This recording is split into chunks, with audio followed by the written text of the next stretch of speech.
और Pakistan full fledged war करते हैं, परमाणु वॉर करते हैं, तो फिर कहानी बिल्कुल अलग होगी।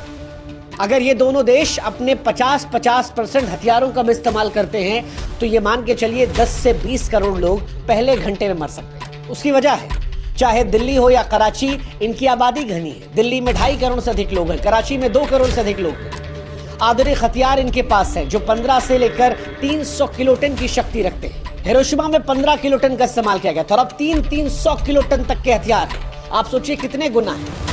अब अगर हथियारों की ताकत बड़ी है तो तबाही का मंजर भी तो बड़ा होगा। अगर 100 किलोटन का मान लीजिए बम कराची या फिर दिल्ली पर गिर जाता है तो यकीन मानिए 5 से 10 किलोमीटर तक सब कुछ मलबे में तब्दील हो जाएगा। 20 किलोमीटर तक लोग जलकर राख हो जाएंगे। 30 किलोमीटर तक इमारतें जो हैं वो पूरी तरह से ढह जाएंगी। लाखों मौतें मिनटों में हो जाएंगी। करोड़ों ऐसे हैं जिनको इलाज नहीं मिलेगा। रेडिएशन का असर अलग आएगा। कैंसर, अपंगता और आगे आने वाली पीढ़ियों में बीमारियां जो इंसान की नस्लों को बर्बाद कर रख देंगी। अब अगर आपको लगता है कि दोनों देश समझदार हैं, वो लड़ रहे हैं, वर्ल्ड वॉर जैसी सिचुएशन या परमाणु वॉर जैसी सिचुएशन नहीं होगी, तो आपको यह समझना पड़ेगा कि एक गलती वर्ल्ड वॉर शुरू कर सकती है। एक गलती। कोई भी युद्ध जानबूझकर शुरू नहीं करता, हालात बनते चले जाते हैं। एक मिसफायर, आज भारत और पाकिस्तान के बीच तनाव की तपती रेत पर एक ऐसी गलती, एक मिसाइल का गलत निशाना, एक साइबर हमला, एक आतंकी साजिश या खुफिया जानकारी की चूक न केवल दोनों देशों को बल्कि पूरी दुनिया को तीसरे विश्व युद्ध की भट्टी में झोंक सकती है।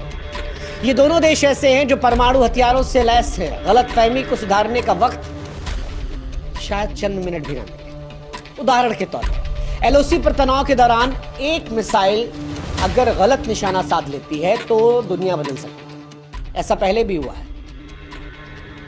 तकनीकी खराबी के चलते मिसाइलें इधर उधर गिरी हैं। उस वक्त बातचीत का दरवाजा खुला था, युद्ध नहीं चल रहा था, जैसे तैसे स्थिति संभाल ली गई। लेकिन आप कल्पना कीजिए कि दोनों देशों की तरफ से कोई एक मिसाइल किसी एक देश के रिहायशी इलाके में गिर जाए।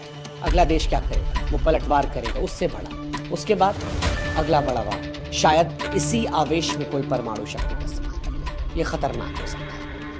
अगर भारत की अग्नि 5 जो 5000 किलोमीटर रेंज या पाकिस्तान की शाहीन 3 जो 2700 किलोमीटर रेंज गलती से इधर उधर चली जाती है तो दूसरा हमला करेगा। आज Bharat no first use policy का इस्तेमाल करता है, लेकिन अगर गलतफहमी इस लेवल पे जाती है तो शायद जवाब खतरनाक होगा।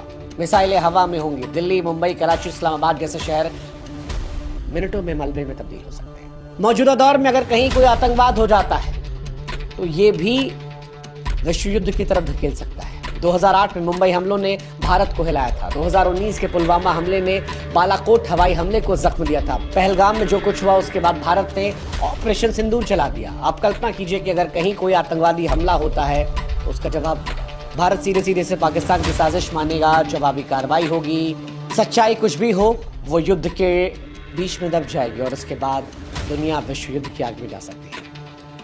भारत और पाकिस्तान के बीच संयुक्त रूप से सैकड़ों हथियार। भारत के पास अनुमानित 180 हथियार हैं परमाणु के। पाकिस्तान के पास भी 170 के आसपास है। और दोनों की मिसाइलें, चाहे भारत की अग्नि या पाकिस्तानी गजनवी, मिनटों में एक दूसरे के शहरों को राख कर सकती है।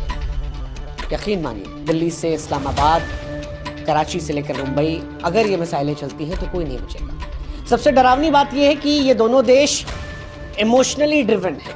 भावनाओं का ज्वार चरम पर है। दोनों देशों के बीच, संकट के बीच संचार के चैनल बहुत कमजोर हैं, बहुत कमजोर हैं। और तनाव पर ये कितने कारगर होंगे इसकी कल्पना हम और आप कर सकते हैं। 2019 में बालाकोट हमले के बाद दोनों देशों के बीच संवाद लगभग टूट गया था। अगर कोई गलती से मिसाइल इधर उधर गई तो गलतफहमी दूर करने के लिए शायद 10 मिनट भी ना मिले। और परमाणु युद्ध में 10 मिनट क्या होता है वो आप कल्पना भी नहीं कर सकते। ये ऐसा युद्ध होता है जिसमें 10 सेकंड में खेल हो सकता है। अगर विश्व युद्ध होता है तो कौन किस तरफ जाएगा? क्या गठबंधन बन सकता है? भारत के पास अमेरिका का साथ होगा, नेटो का साथ होगा जिसमें ब्रिटेन, फ्रांस, जर्मनी जैसे देश आ सकते हैं। इजराइल भारत का पक्का दोस्त है। जापान, ऑस्ट्रेलिया भी साथ आ सकते हैं। भारत की रणनीतिक स्थिति, आर्थिक ताकत मजबूत होगी। पाकिस्तान का साथ चाइना दे सकता है, उत्तर कोरिया दे सकता है, टर्की उसके साथ जाएगा, ईरान उसके साथ होंगे। कुछ इस्लामिक देश जो हैं वो भी इसके साथ रहेंगे। कुछ देश ऐसे हैं जो दोनों साइड से रहेंगे, जैसे दक्षिण अफ्रीकी देश, अमेरिकी देश, ये हो सकते हैं। रूस पाकिस्तान के साथ इस बीच में क्लोज हुआ है, लेकिन भारत के साथ उसके संबंध दशकों पुराने हैं। ऐसे में रूस भी भारत की तरफ रहेगा। अब